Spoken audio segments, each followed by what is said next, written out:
Labdien! Vēlreiz esat laipni aicināti ikgadējās Rīgas Juridiskās augstskolas cilvēktiesību konferences otrajā daļā.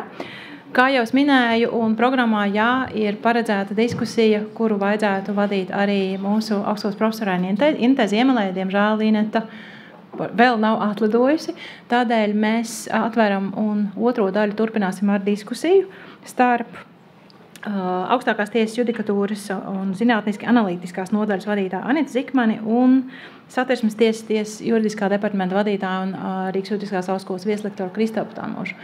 Inetas Ziemeles prezentāciju šai diskusijā mēs nosūtīsim visiem dalībniekiem šodienas laikā. Un, protams, arī ieraksts no konferences, kā vienmēr, būs pieejams augstskolas mājaslapā. Tādēļ, lieki netērt vārdu, dodu vārdu jums abiem diskusijai. Paldies! Jā.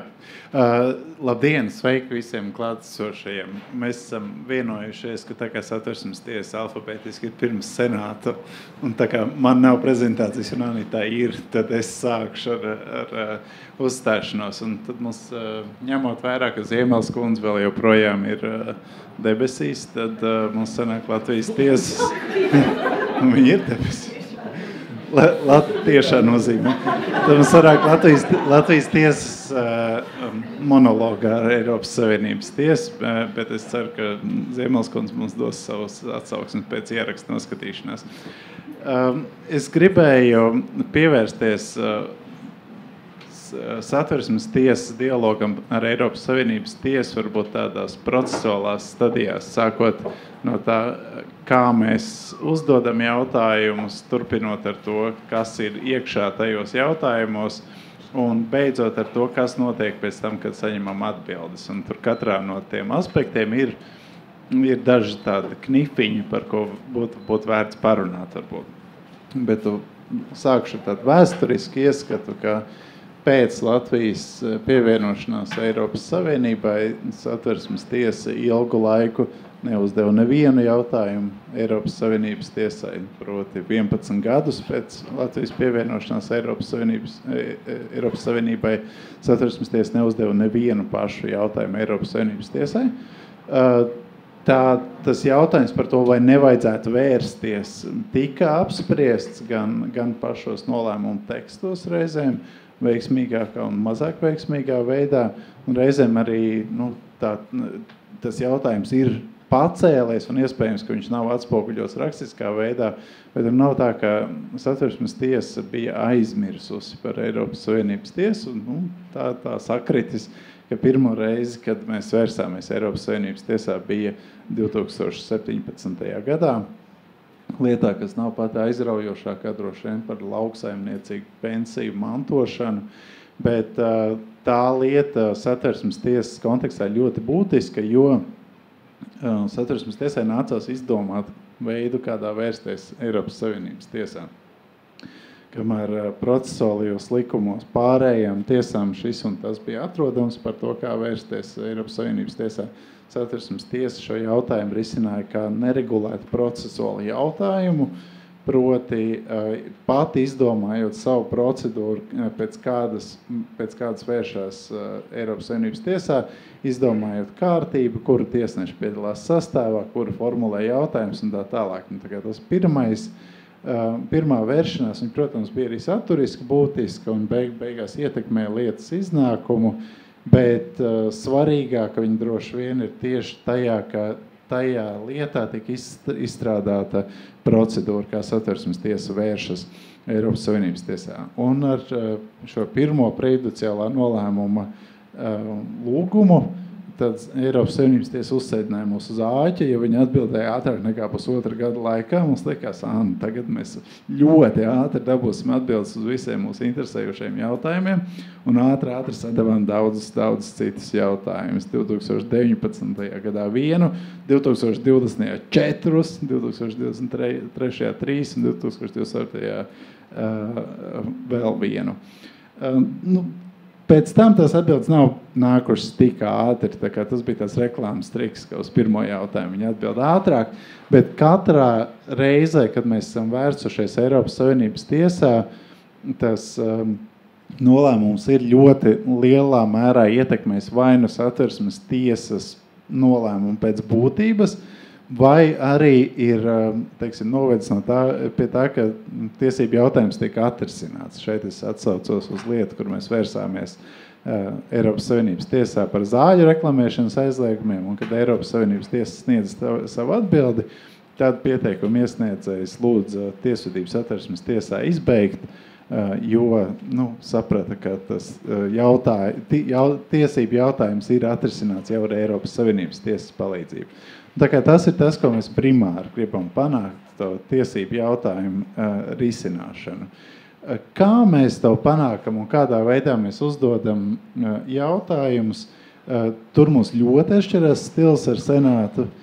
Satversmes tiesas jautājumi un lēmumi par jautājumu uzdošanu parasti ir tādi lieli blāķi, un droši vien, ka Eiropas Savienības tiesas tulki nav ļoti priecīgi katru reizi, kad Satversmes tiesa vēršās Eiropas Savienības tiesā, bet Satversmes tiesas tiesnešiem ir uzskats, ka ir jāpaskaidro tas īpašais nacionālais konteksts, no kurienes tam jautājumam aug kājas.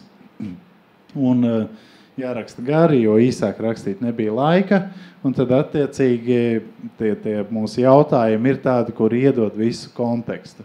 Un tam var būt gan pozitīvas, gan negatīvas sekas. Pozitīvās sekas var būt tādas, ka Eiropas Savienības tiesai tad ir jau no paša sākuma šī informācija, kas ļauj viņai ņemt vērā Latvijas specifisko konstitucionālo raksturu vai īpatnības, un ka viņi jau no paša sākuma, sākot gatavot lietu, zina par šiem jautājumiem. Viņiem nav jāgaida, kamēr tiesa sēde un Latvijas pārstāvi viņiem izstāstīs. Viņi to dabū visu Satversmes tiesas uzdotajos jautājumos. Un negatīvais efekts, protams, ir tas, ka ka iespējams, ka reizēm Eiropas Savienības tiesa negrib lasīt visas 25 vai 30 lapas spriedumu, un viņi, cik mēs esam dzirdējuši, tad viņi veido tādu īsu kopsavilkumu, un tad tas mūsu ziņojums neaiziet tik kvalitatīvā veidā. Bet to mēs nezinām, mēs paši neesam bijuši klāt, kad viņi atver aploksni ar mūsu lūgumu, tā kā varbūt, ka tas tā nemaz nenotiek. Lūk, par to lietas būtību, par ko mēs esam vērsušies, Satversmes tiesa vienmēr uzdod jautājumus, ņemot vērā to dubulto lomu, kas ir nacionālajām tiesām. Pirmkārt, mēs uzdodam jautājumus tāpēc, ka tas ir nepieciešams, lai risinātu attiecīgo strīdu nacionālās tiesības sistēmas ietvaros. Bet otrkārt, bieži vien mēs domājam par to jautājumu uzdošanu tādā veidā, kā saka Ziemeļs kundze un Lenarta kungs, ka katra nacionālā tiesa ir Eiropas Savienības tiesa, tad tie jautājumi tiek uzdot tādējādi, lai viņi pozitīvā gadījumā sniegt kaut kādu pienesumu Eiropas Savienības tiesību sistēmai, nevis tikai Latvijas tiesību sistēmai. Un, lai empīriski novērtētu to, vai tā patiešām notiek, vai ir kaut kāds pienesums no tiem mūsu uzdotajiem jautājumiem, es paskatījos uz diviem droši vien tādiem populārākiem spriedumiem, kas ir Eiropas Savienības tiesā bijuši pēc Satversmes tiesas uzdotajiem prejudiciālajiem jautājumiem. Tas ir spriedums lietā par soda punktu publiskošanu, un spriedums lietā par augstākās izglītības valodu, tās augtais Cilēvičs spriedums. Tātad vienā gadījumā soda punktos Savienības tiesa atbildēja 2021. gadā, un augstākās izglītības valodas lietā atbildēja 2022. gadā, tā kā praktiski vienlaicīgi. Un tas matemātiskā formula, ko es izmantoju, ir cik reizes Eiropas Savienības tiesa ir atsaukusies uz šiem nolēmumiem savos vēlākos nolēmumos. Un matemātiski tie skaitļi ir ļoti labi. 26 reizes ir atsaukusies soda punktu spriedumu, 19 reizes uz augstākās izglītības valodas spriedumu. Tā kā vidēji 8-9 reizes gadā, tas tiešām izklausās ļoti ok, ka mēs tiešām esam snieguši lielu ieguldījumu. Un tad mēs paskatījāmies, kāpēc un kādā kontekstā Eiropas Savienības tiesa ir atsaukusies šiem spriedumiem. Un šeit parādījās ļoti interesanta lieta. Kamēr par soda punktiem vairāk vai mazāk tas atsaucas bija par lietas centrālo jautājumu, proti par to, vai soda punkti, kas ir piešķirti par ceļu satiksmes pārkāpumiem, drīkst tikt publiski atklāti tādā vietnē, kur ir pieeja jebkurai personai, un tātad personas datu, apstrādes principu un tā tālāk. Šis ir tas konteksts, kādā soda punktu spriedums tiek minēts. Cilēviča, tās augtās Cilēviča lietas spriedums vai augstskolu valodas lietas spriedums netiek minēts sakarā ar valodu, netiek minēts sakarā ar augstskolām. Tas, ko no šī sprieduma pārsvarā ņem Eiropas Savienības tiesa, ir samērīguma izvērtējums. Un Eiropas Savienības tiesa atsaucās uz šo spriedumu un arī uz soda punktu spriedumu tādā kontekstā, ka lai pamatotu, ka samērīgumu izvērtējot, ir jāvērtē, vai nepastāv saudzējošākas alternatīvas. Tātad tas centrālais jautājums ir nevis, ka vai valsts valoda kā konstitucionālās identitātes sastāvdaļa var tikt īpaši aizsargāt, bet kā samērīguma testā ir saudzējošākā līdzekļu meklēšana. Kas liekas ļoti interesanti, ka tas ir tas, kas Eiropas Savienības tiesa uzrunā šajā spriedumā, bet 19 atsaucas nav slikti. Tā kā ņemsim to, ko mums dod. Protams, arī šī atsauca uz to, tas nav vienīgais aspekts, uz ko atsaucas Eiropas Savienības tiesu, un patiesībā Eiropas Savienības tiesa ir atsaukusies arī uz šīs lietas, uz augstskolu valodas lietas centrālo jautājumu. Centrālais jautājums ir, vai dalībvalstīm ir jāseko visu citu dalībvalstu, piemēram, par to, kā ir nodrošinām pamattiesība aizsardzība. Vai tomēr dalībvalstis drīkst izvēlēties atšķirīgus ceļus. Un augstskolu valodu lietā Eiropas Savienības tiesa apstiprināja, ka Latvijas izvēles attiecībā uz izglītības valodu augstākās izglītības iestādēs bija pieļaujama no Eiropas Savienības tiesību perspektīvas. Un, lai pamatot šādu atšķirīgu risinājumu pieļaujamību uz augstskolu valodu spriedumu, Eiropas Savienības tiesa ir atsauksies arī lietā, kas bija par tabakas veikaliņa atvēršanas ierobežojumiem. Būtībā pasakot, ja jūs savā valstī esat izdomājuši kaut kādu īpašu modeli, kā tabakas veikaliņus var atvērt, tad tas ir pilnīgi ok. Kaut arī viņš atšķirās no visa pārējā Eiropas Savienības dalībvalstu regulējuma. Tā kā tā centrālā lietas būtība arī parādās kā vērtīga Eiropas Savienības tiesas praksē. Paskatījāmies arī uz to, kā uz šiem spriedumiem ir atsaukšās nacionālās tiesas, un ir vairākas atsaucas arī uz šiem diviem spriedumiem. Arī Nacionālā tiesa praksē Čehijas konstitucionālā tiesa ir atsaukusies, Austrijas augstākā administratīvā tiesa, Beļģijas konstitucionālā tiesa ir atsaukusies šiem spriedumiem un ņēmusi tos pamatprincipus, kas tur ir, pārsvarā gan uz datu aizsardzības aspektiem, jo datu aizsardzība bija tas, kas bija soda punktu lietas pamatā. Vēl viens aspekts par soda punktu lietu, kas arī liekas interesanti, ir, ka soda punktu lieta tiek citēta kā tā, kurā pirmo reizi ir minēts, ka datu minimizēšanas princips ir samērīguma principu sastāvdaļa. Tā kā ir kaut kādas arī tādas teorētiskākas atziņas, kas ir nākušas no mūsu spriedumiem. Organiski pievēršoties beigu daļai jau, jautājums ir par Eiropas Savienības tiesas spriedumu efektu, kas tad notiek pēc tam, kad mēs viņus esam saņēmuši.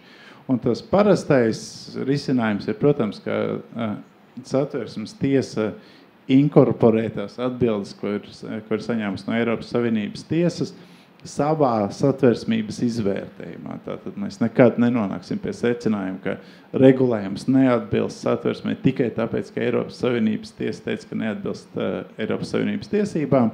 Tas vienmēr tiks iestrādāts mūsu tradicionālā satversmības testa ietvaros. Un līdz šim tā subjektīvi raugoties, man liekas, tas ir izdevies ļoti, ļoti veiksmīgi un ļoti plūstošā veidā ir iegājies satversmības testā.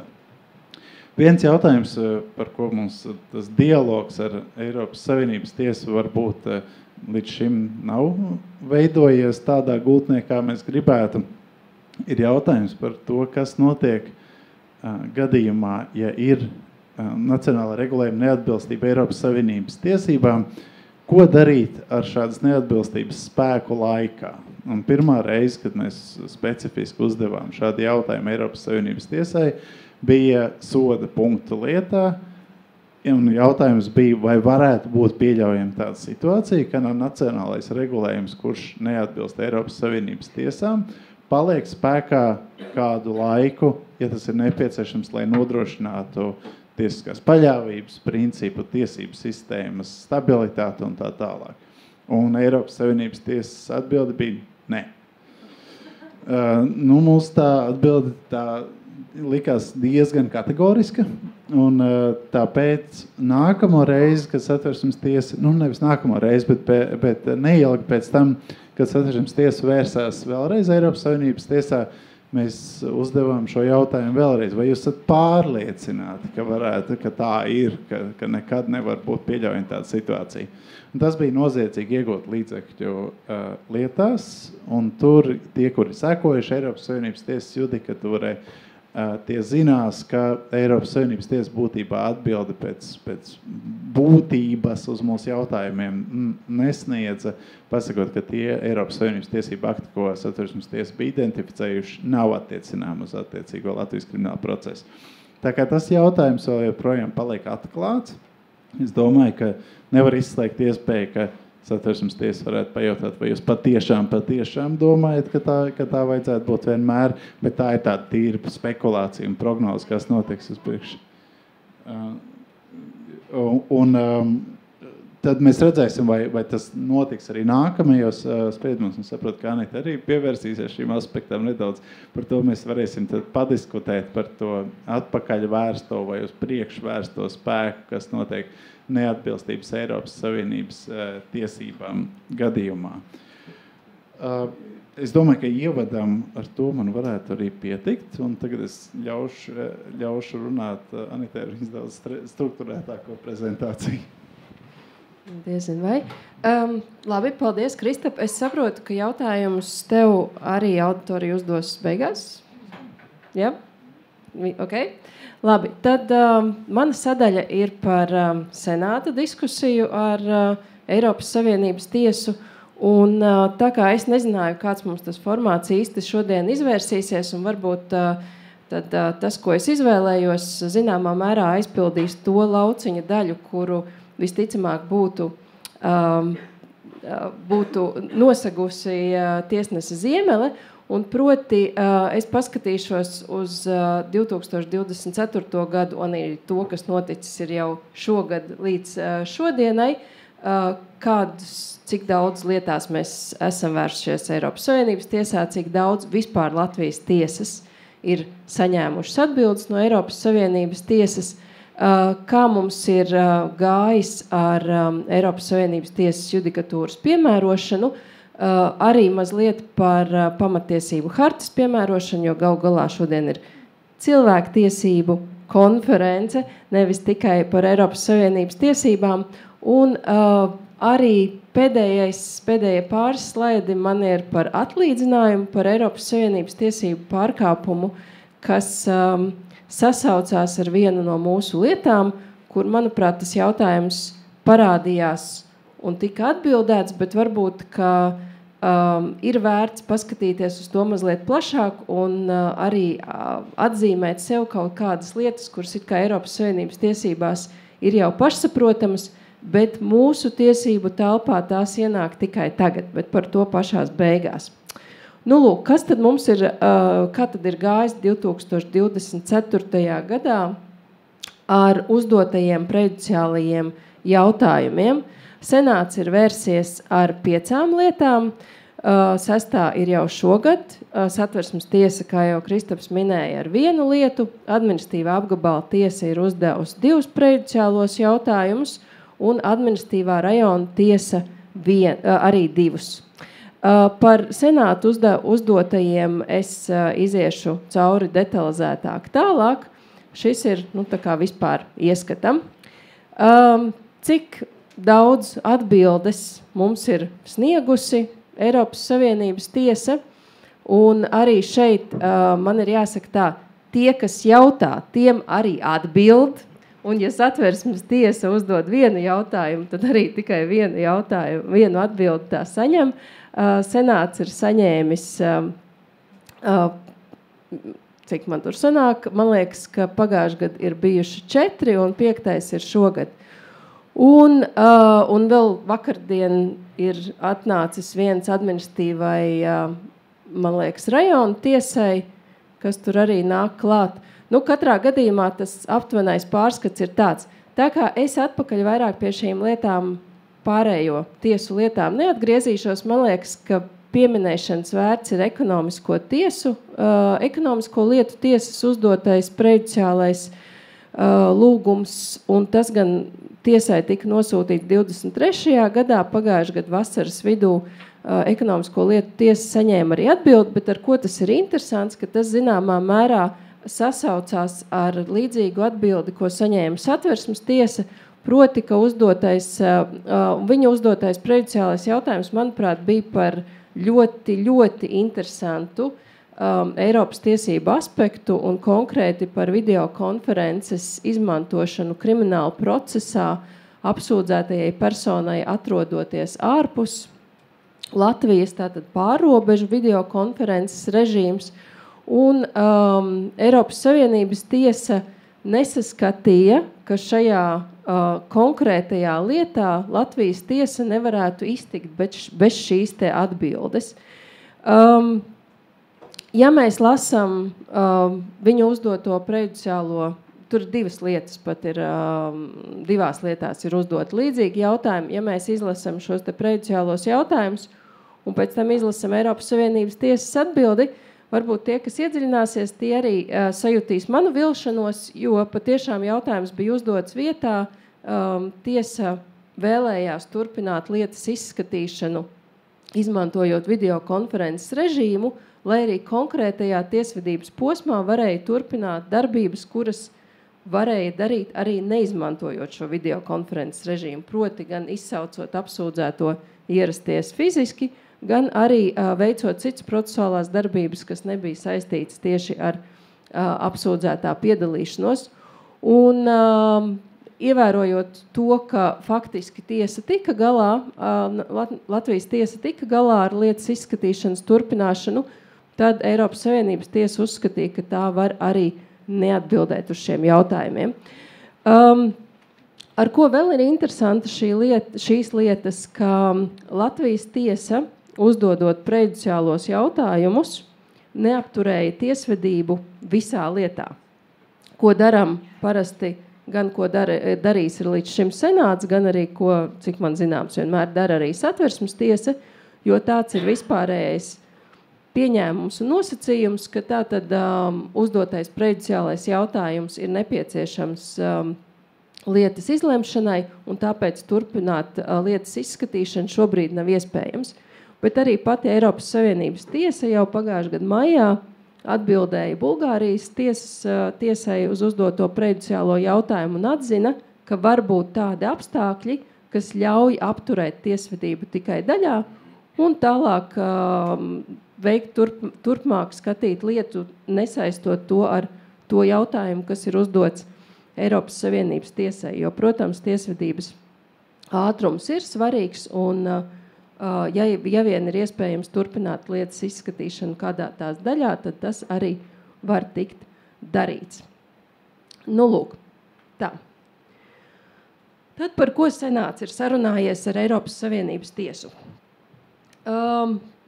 Vispirms tie jautājumi, par kuriem mēs esam saņēmuši atbildes.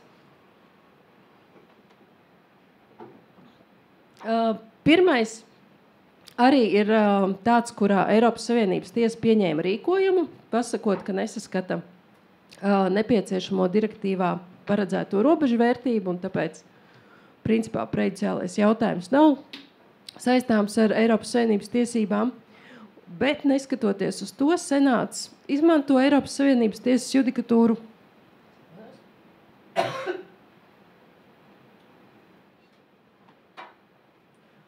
Senāts izmanto Eiropas Savienības tiesas judikatūru un tāpat izskata lietu.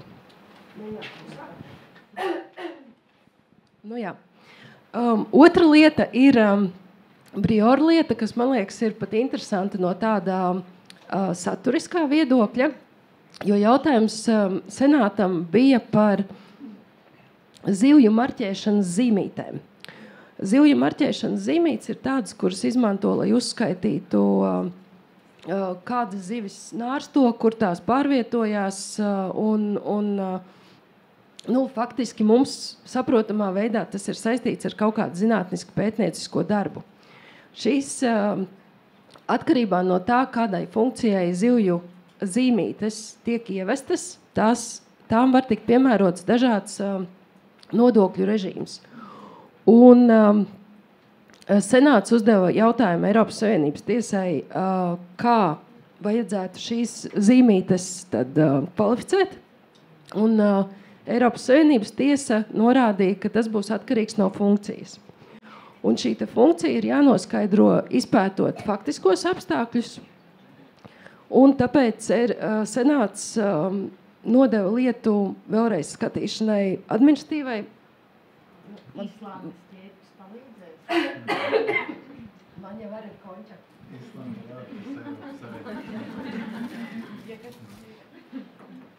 Varbūt palīdzēs. Gandrīz vai jādod vārds kolēģei Anitai, kur arī varētu tikpat labi to izstāstīt. Un katrā gadījumā šī te zivju birku noteikšana, vai tās atbilst tādām, kuras ir paredzētas tikai... Kādi jautājumi? Jā, kādam ir. Varbūt saistībā ar Kristapu viens jau man bija jautājums par spēku laikā, kur, saprotu, tas jautājums joprojām ir atvērts, jā, jo tur, protams, ir tie jautājumi, kur sadurās. Es pats atceros no iepriekš Satversmes tiesā strādājot, kad ir bijuši jautājumi, kur tiešām ir ļoti tiesiskā noteiktība, tas hauss, kas var rasties, ja ir atpakaļējošais spēks. Un vai ir kaut kādi izņēmumi, saprotu, tas jautājums joprojām ir atvērts, vai pie kādiem apstākļiem, ja pat neatbilst Eiropas Savienības tiesību aktam, vai var būt kāds cits brīdis, nevis tas brīdis, kuru, teiksim, tas akts ir pieņemts. Bet otrs jautājums, par ko es esmu dzirdējis arī zinām kritiku par vienu, teiksim, arī no spriedumiem, kurus pats esmu bijis savā laikā referējušais tiesnesis. Situācija ir tāda, kad pieņemsim personu vēršas Satversmes tiesā, tātad sakot, kad konkrētais tiesību akts neatbilst Satversmei. Pat man liekas, tajā brīdī es tikai garām ejot pieminot arī Eiropas Savienības tiesības. Satversmes tiesa pieņem nolēmumu, kad konkrētā tiesība norma ir neatbilstoša Satversmei, tātad personai ir labvēlīgs spriedums, bet tā kritika, kas varbūt ir izskanējusi, kā Satversmes tiesai šajā lietā bija jāvērš Savienības tiesā, jo tādā veidā Savienības līmenī šis jautājums nav lemts, un Savienības tiesai būtu bijusi iespēja atbildēt un pateikt, kā uz šo jautājumu skatīties Eiropas Savienības tiesas mērogā. No vienas puses ir tas, ko Anita jau minēja, te personai, no personas individu viedokļa viņam ir pieejams spriedums daudz ātrāk, tātad viņam ir labvēlīgs tiesas nolēmums. No otras puses ir kritika, ka Satversmes tiesa ir to atrisinājusi, varbūt, ja tā var teikt, Latvijas mērogā, bet nav devusi iespēju Eiropas Savienības tiesā iesaistīties šajā dialogā un lemt plašāk, kāds būtu tavs. Un, ja Anita varēs, tad varbūt arī viņas skatījums, kā jūsuprāt Satversmes tiesai šādos gadījumos būtu jārīkojas. Man liekas, ka tā atbilde ir, vai Savienības tiesību interpretācija ir nepieciešama lietas izspriešanai. Un tad visticamāk, ka ja mēs būtu vērsušies situācijā, kur ir skaidri redzams, ka mēs varētu izlemt lietu atbilstoši Satversmei un Eiropas Savienības tiesību interpretācija tikai apstiprināt, ka jā, ļoti pareizs risinājums, ka tad Eiropas Savienības tiesa mums pateikties, jums nav nepieciešams jūsu lietas izlemšanai, kā viņi to atbildēja ekonomisko lietu tiesai. Paši tikāt galā, tā tad nebija nepieciešams. Es nezinu, vai tas ir atkarīgs, kā tiek noformulēts jautājums. Protams, Satversmes tiesa vienmēr var pacensties noformulēt to jautājumu, sakot, ka mēs bārenīši nezinām, kā tikt galā bez jums, lūdzu pastāstiet mums. Vai arī var noformulēt to jautājumu, ka būtībā mums ir skaidrs, ka pēc Satversmes atbilde ir šāda, bet vai jūs nevarētu mums paskaidrot šādi? Eiropas Savienības tiesa parasti jau nenodarbojas ar tādu abstrakto interpretāciju, tas nav absolūti nepieciešams. Tāpēc visdrīzāk, ja mēs tā godīgi viņiem izstāstītu situāciju, tad viņi neatbildētu šo jautājumu. Kas arī ir pareizi? Kāpēc nodarboties ar tiesību interpretāciju pašmērķīgi, ka tas nav nepieciešams konkrēts lietas risinājumam un aizņem 2,5 gadus? Tā, īsumā. Jā, es ceru, ka es atgriežos ar savu balsi arī. Es domāju, ka Senāts ir izmantojis arī iespēju pārliecināties par savu viedokļu pareizību un pat arī ir to norādījis, jau uzdodot prejudiciālo jautājumu, diezgan skaidru to savu pozīciju, un tad ir saņēmis vai apstiprinošu, vai arī tieši otrādāk norādījumu, kā tad būtu tas jautājums jāizprot vai jāinterpretē. Un tieši to arī Eiropas Savienības tiesa pati ir arī norādījusi savās vadlīnijās tiesām, kā būtu jāuzdod prejudiciālie jautājumi, un viens no aspektiem ir, ka ir vēlams ietvert arī to savu viedokli. Pozitīvais tanī ziņā ir šī viedokļa norādīšana, ka tad, kad Eiropas Savienības tiesa atbild, tā faktiski jau arī pozicionējās pret šo viedokli, un tad ir daudz vieglāk saņemt tieši nepieciešamo atbildi. Man liekas, ka pāris reizes Senātam tieši tā arī ir noderējis, ka pasakot to viedokli, tad tā atbilde ir tāda, kuru var stabili izmantot tieši konkrētajā lietā, un turklāt pat, ja tā ir varbūt mazliet savādāka nekā būtu bijis Senāta viedoklis bez šī te prejudiciālā jautājuma, tad tas ir noderējis. Bet taisnība arī, Kristap, tieši kā tu saki, neliederīgus jautājumus nevajag izdomāt un hipotētiski uzdot. Eiropas Savienības tiesai prejudiciālā jautājuma procedūra ir domāta tam, lai saņemtu konkrētus skaidrojumus un interpretāciju lietā nepieciešamajiem. Atgriežoties pie birkām, par tām jau tātad mēs izrunājām, tur vēl administratīva apgabala tiesa noskaidros, vai faktiski šīs birkas, kuras tika piestiprinātas zivīm un lai zivis izsekotu, vai tās varētu izmantot arī komerciāliem mērķiem. Un tad, ja tas tā būs, tad, protams, būs cits muitas nodokļu režīms, savukārt, ja tikai pētniecībai, tad tas būs jau īpaši labvēlīgs režīms. Nākamā interesanta lieta, patiešām ļoti interesanta lieta, un tie, kas interesējās par tiesību piemērošanas dažādiem jautājumiem, tad šo var palasīt. Eiropas Savienības tiesa atbildēja uz jautājumu par atlīdzinājumu, par datu pārkāpumu, teiksim tā, datu aizsardzības pārkāpumu. Runa bija par, kā rakstīts ir Eiropas Savienības tiesas spriedumā pazīstama žurnālista balss izmantošanu reklāmā. To bija darījis Patērētāju tiesību aizsardzības centrs. Un tas bija noticis bez šī žurnālista piekrišanas. Un jautājums bija jau drīzāk par to, pārkāpums ir noticis, to laikam tas jau bija skaidrs pirmoreiz Senātā skatot lietu, jo lieta arī 2 reizes tika skatīta Senātā, ka pārkāpums patiešām ir noticis, un tur nav nekādi apsvērumi, kur varētu pamatot, kādēļ patērētāju interesēs varētu pārkāpt personas balss izmantošanas, tādu aizliegumu, teiksim tā, turklāt pazīstamas balss. Senāts uzdeva jautājumu attiecībā par atlīdzinājumu par šādu pārkāpumu, un Eiropas Savienības tiesa norādīja, ka atlīdzinājumam ir jābūt par reālu kaitējumu.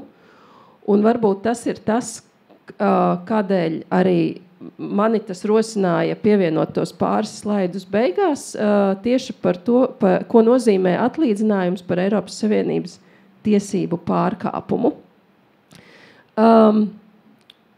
Senāts šajā lietā arī nodod lietu jaunai izskatīšanai apgabala tiesai, tādēļ, ka tā savu spriedumu, kurā tika lemts par nepieciešamību atlīdzināt, ir balstījusi uz tādiem argumentiem, kurus Eiropas Savienības tiesa atzina par nepieļaujamiem. Tā tikšu pie nākamā. Tad ir divas lietas, kas joprojām ir izskatīšanā. Viena no tām ir par, ko nozīmē ārštata grāmatvedis, noziedzīgi iegūtu līdzekļu normas piemērošanā. Tur Eiropas Savienības tiesa sniedz atbildi tikai pašā gada nogalē. Un otra lieta ir šogad gada sākumā atbildētā par preču izņemšanu no muitas uzraudzības, kas ir diezgan tehnisks jautājums, bet atšķirībā no lieliem un sabiedrībai svarīgiem jautājumiem Senāts nodarbojas ar praktiskiem, vienkāršiem un arī svarīgiem jautājumiem. Kādus jautājumus Senāts ir nosūtījis Eiropas Savienības tiesai, par ko mēs varam kaut ko gaidīt? Tātad pirmais bija tas, uz ko jau mēs šajā gadā arī saņēmām atbildi, bija par to, vai ārštata grāmatvedis var būt juridiska persona, vai tam ir jābūt kaut kāda, tur bija saistības veids ar šo grāmatvedības pakalpojumu sniedzēju, tieši noziedzīgi iegūt līdzekļu normu piemērošanā, un par to, kāds ir soda samērīgums par šī pienākuma neizpildīšanu. Tad interesanta lieta, kura ir saistīta ar civillietas izskatīšanu, kā jaunatklātiem apstākļiem Senātā saistībā ar noziedzīgi iegūto līdzekļu normu piemērošanu un tiesas rīcību, kā vajadzētu rīkoties, ja lietā tiek konstatēti iespējami saistītās personas un vai ir iespējams izmaksāt naudas līdzekļus, vai ir iespējams izskatīt lietu. Tad mēs arī gaidām divus jautājumus, kas savā starpā ir, es teiktu, zināmā mērā saistīti. Tie ir par tiešo elektrolīniju izbūvi. Vienā gadījumā jautājums ir par to, ko nozīmē atsevišķs ražošanas objekts un kā tam pieslēdzās. Un otrā gadījumā ir jautājums, kas ir atsevišķs lietotājs un kā tas lieto šo te pieslēgumu. Tad vēl ir gada pašā nogalē uzdots jautājums par sankciju, kas tiek piemērota privātu pilota licenci kārtojušai personai, kurā negodprātīgi ir informējusi par iegūto statusu. Un šajā lietā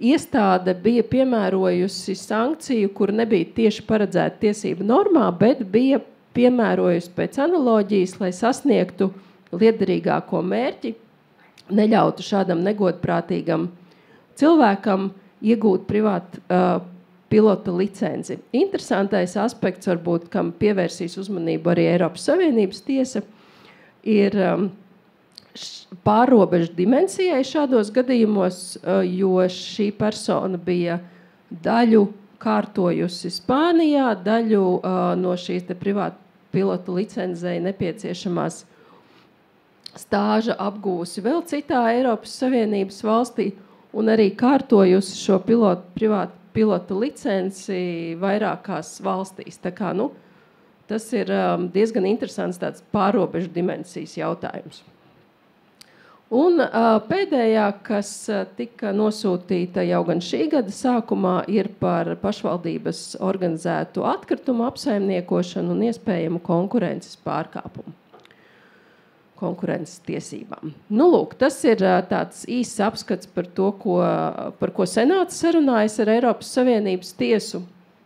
Varbūt vēl daži jautājumi vai daži nolēmumi par Eiropas Savienības pamattiesību hartas piemērošanu.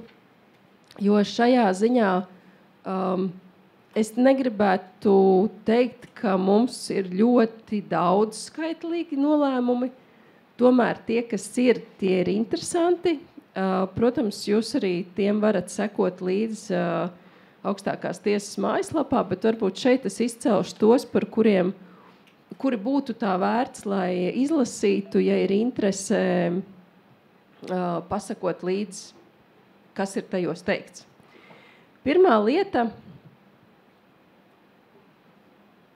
un te mēs atgriezīsimies pie Satversmes tiesas sprieduma visādos aspektos, tā ir joprojām saistīta ar Oksta likumu un ar atlīdzinājumu, kas pienākās personām par kaitējumu, kas ir gūts pēc ceļu satiksmes negadījuma.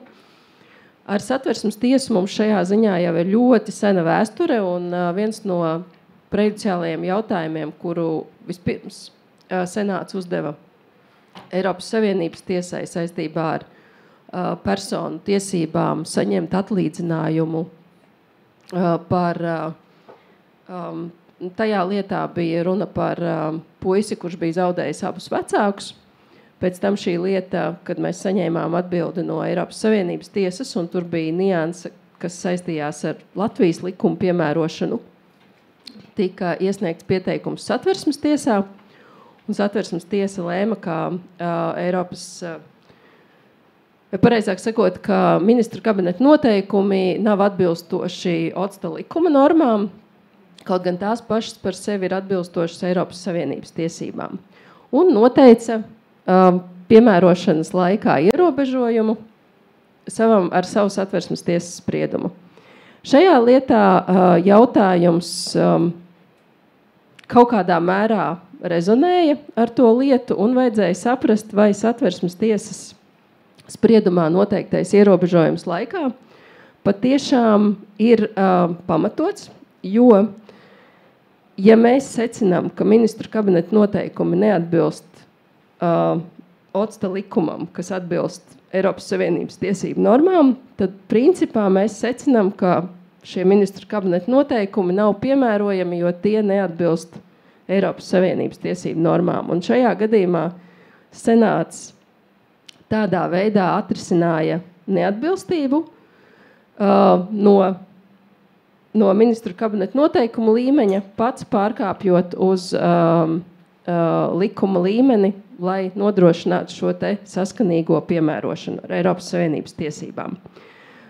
Kādēļ šeit ir pieminēta arī pamattiesību harta? Tādēļ, ka tas bija nepieciešams tiesības taisnīgu tiesu nodrošināšanai, ko arī senāts šajā lietā domājams, kas sasniedza. Un šeit, lai tiktu līdz šim risinājumam, tad senāts izmantoja atsauci uz pašu Satversmes tiesas uzdoto prejudiciālo jautājumu soda punktu lietā, jo tieši tajā, kā jau arī Kristaps iepriekš pieminēja, tad Eiropas Savienības tiesa norādīja, ka ierobežot laikā neatbilstību Eiropas Savienības tiesībām nav iespējams ar Satversmes tiesas spriedumu. Tādā kontekstā arī senāts šo lietu izrisināja. Vēl savā ziņā pieminams varbūt tur pamatiesību hartas piemērošana caurvīja šo nolēmumu drīzāk nekā mēs tur atrodam tiešu atsauci, ir izraidīšanas pieļaujamības pārbaude, un konkrētajā lietā bija jautājums, vai var izraidīt Krievijas un Dominikānas dubultpilsoni uz Dominikānu, tāpēc, ka uz Krieviju izraidīt, viņš negribēja, ka viņu izraida, bet uz Dominikānu īsti viņam iebildumu nebija. Bet jautājums bija, vai var izraidīt, ja mēs pēc tam saprotam, vai pareizāk, ka šī persona uzskata, ka no Dominikānas iespējams, ka viņu izdos tālāk procesuālajām darbībām Krievijā. Un šeit senāts, piemērojot arī normas, kas ievieš Eiropas Savienības tiesības, ņem vērā arī pamatiesību hartā nostiprinātās vērtības. Un Pēdējais, kas arī ir par pamatiesību hartas 47. pantu par tiesībām uz piekļuvi tiesai, ir tiesības aizstāvēties pret iekļaušanu tādā saucamajā subjektu sarakstā, vai ir iespējams, vai tādas ir jādod visiem, kas tur varētu tikt iekļauts vai kas tiek iekļauts un kurām ir nosacīta saistība tikai ar šiem īstajiem subjektiem. Un senāts lēma, ka ir jādod iespēja šīm personām aizstāvēties un apstrīdēt lēmumu, ar kuru tā ir iekļauta subjektu sarakstā. Lūk, un tad pēdējie slaidi, kā jau es solīju, par Eiropas Savienības tiesību pārkāpumu un atlīdzinājumu. Pirmām kārtām šis jautājums kopā prasa paskatīties uz tām zināšanām, kas mums ir par Eiropas Savienības tiesību piemērošanu. Un jāsaprot ir, kuros gadījumos Eiropas Savienības tiesībās kaitējums un atlīdzinājums kādā no Eiropas Savienības tiesību aktiem būs definēti kā autonomija jēdzieni, proti tie, kuri ir saturā jāpiepilda ar pašām Eiropas Savienības tiesībām, un tāpēc to interpretāciju faktiski veic Eiropas Savienības tiesa. Vai tie būs lietoti tādā veidā, ka tie norāda uz nacionālajām tiesībām un tādā gadījumā šo saturu piepilda ar nacionālo tiesību izpratni? Tad vēl pie Eiropas Savienības tiesību pārkāpumu un atlīdzinājumu svarīgs vienmēr būs dalībvalstu procesuālā autonomija, kurā ir būtiski respektējams līdzvērtības un efektivitātes princips. Un te mums ir jāatcerās, ka mums nevar būt tāda sistēma, kurā par mūsu tiesību pārkāpumiem ir labvēlīgāks režīms un risinājums nekā par Eiropas Savienības tiesību pārkāpumiem. Un tas, ka lielākoties ir ļoti, ļoti rets izņēmums, kuru man ir izdevies redzēt, bet principā Eiropas Savienības tiesībās, pat ja ir rakstīts nodarīts materiāls vai nemateriāls kaitējums, ar to tiek saprasts reāls zaudējums, kas ir atlīdzināms. Un savukārt, lai tiesības uz kaitējumu atlīdzinājumu iestātos, ir, protams, jābūt arī attiecīgi Eiropas Savienības tiesību normas pārkāpuma esībai un jākonstatē cēloņu sakarība. Šīs trīs lietas arī izgaismojās pieminētajā patērētāju tiesību aizsardzības centra lietā un ļoti labi ir izlasāmas arī tajā atkārtotajā Eiropas Savienības tiesas judikatūrā. Tātad pārkāpums, nodarīts kaitējums un kompensācija. Tie ir visi kumulatīvi nosacījumi, kuriem ir jābūt, bet mēs iedziļinoties šajos nolēmumos, redzētu, ka visi tie ir par datu aizsardzības regulu. Un Eiropas Savienības tiesa diezgan nodala tos gadījumus, kad tā runā par vienu tiesību aktu un par tajā lietoto kaitējumu un kompensāciju. Tomēr tā principiāli tas viss ir līdzīgi, jo es arī pašķirstīju senākus nolēmumus un arī par kopienas augu šķirņu aizsardzību. Arī tur ir paredzēts līdzīgs princips.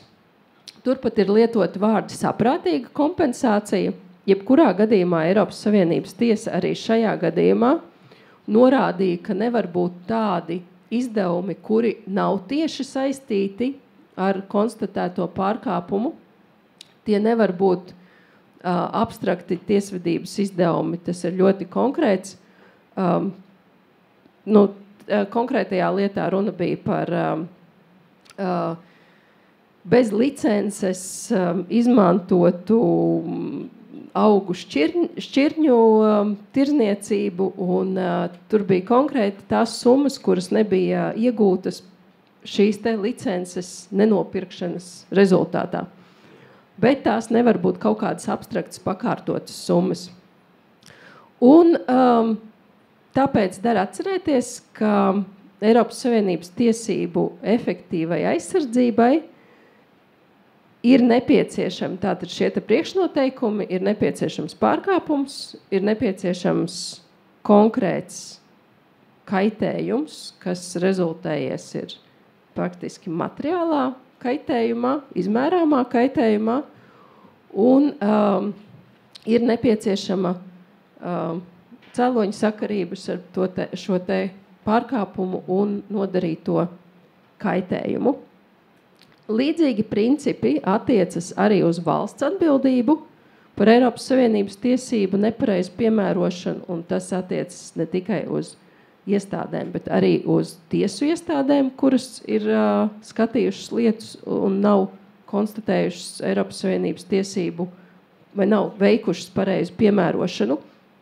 Pirmās lietas jau ir skatīšanā arī mūsu tiesās, kur ir celtas prasības tieši pret valsti par tiesu nepareizu rīcību, piemērojot Eiropas Savienības tiesības.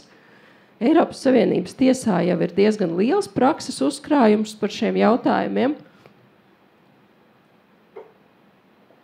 Tagad ir jautājums, kā mūsu tiesas tiks ar šo praksi galā un spēs izskatīt šīs prasības. Man liekas, tās būs interesants un droši vien, ka par tām varētu veltīt kādu konferenci nākamajos gados.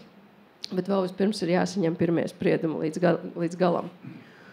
Un pēdējais, ko man lūdza praktiski jau pielikt profesora Ziemele, ir par to, ka Eiropas Savienības tiesību aizsardzības mehānisms nav kolektīvs, tam ir individuāls raksturs, un tam ir piemērs pagājušajā gadā izskatītā lieta, kurā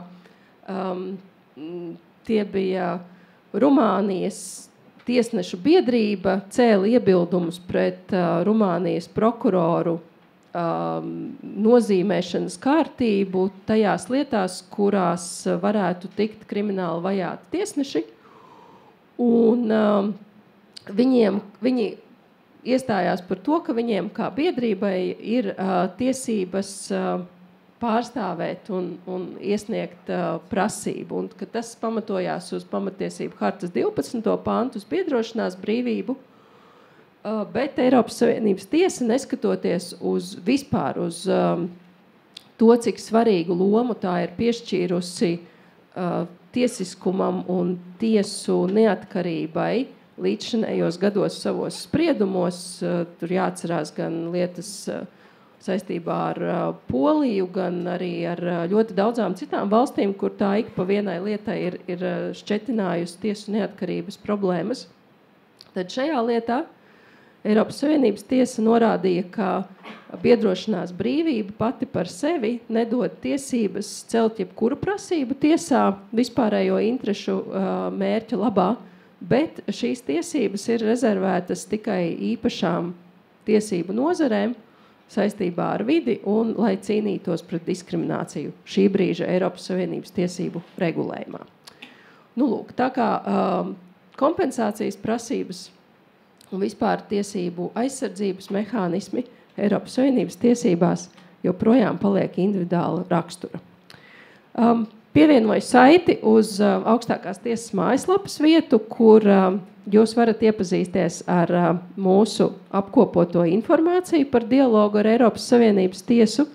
Tur ir gan visas lietas, kurās visas Latvijas tiesas ir uzdevušas prejudiciālos jautājumus, gan arī nolēmumi, kuri ir sekojuši pēc šo lietu izskatīšanas Eiropas Savienības tiesā, bet jau kā tās ir izskatītas nacionālajās tiesu iestādēs. Paldies! Jautājumi?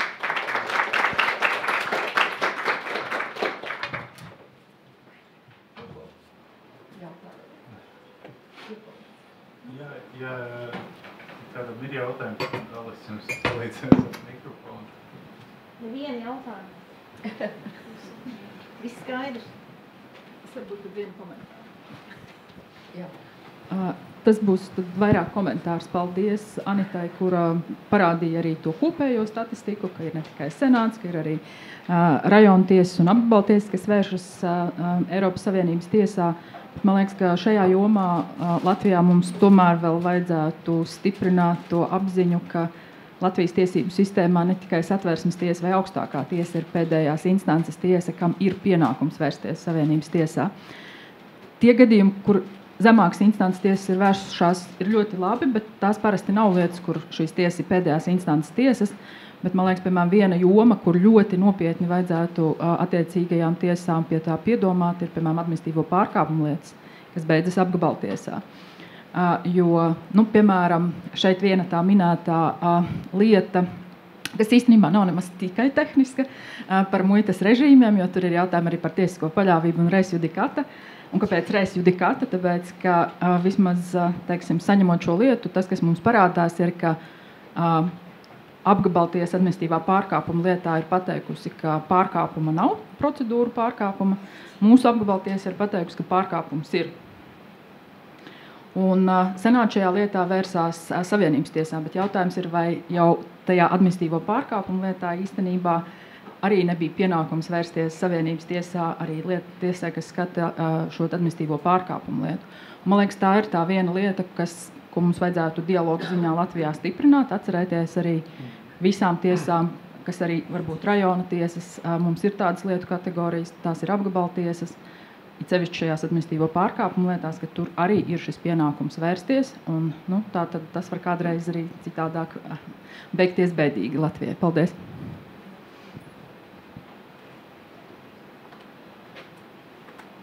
Es varbūt nedaudz reflektēšu uz Anitas teikto.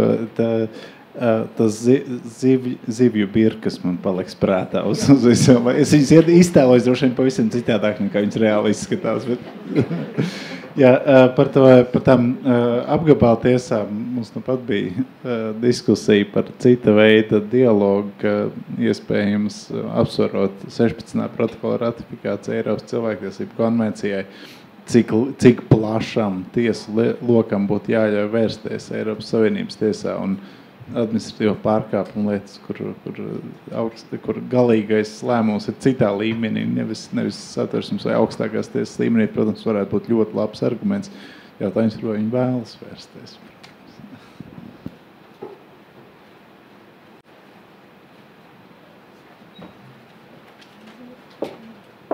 Es saprotu, tad jautājumu vairāk nav. Tad paldies Kristapam un Anitai. Paldies arī otrai Anitai par ar šo. Tad šī gada cilvēktiesību konferenci man ir jāpasludina par slēgtu. Es toties vēlētos izmantot iespēju un atgādināt nākamajā piekdienā, 21. februārī, Eiropas Savienības tiesību asociācija, Tieslietu ministrija un Rīgas juridiskā augstskola rīko vēl vienu konferenci – mākslīgais intelekts, inovācijas un pamattiesības. Diemžēl lielā pieprasījuma dēļ klātienes reģistrācija jau ir slēgta jau diezgan sen atpakaļ, bet es lūgtu un aicinātu izmantot iespēju reģistrēties dalībai attālināti, kas ļaus jums arī uzdot jautājumus, sekot līdzi. Interese ir tiešām liela. Mēs jūs vēlamies redzēt gan klātienē, gan arī attālināti. Paldies jums visiem par dalību, paldies par pacietību un līdz nākamajam gadam. Paldies!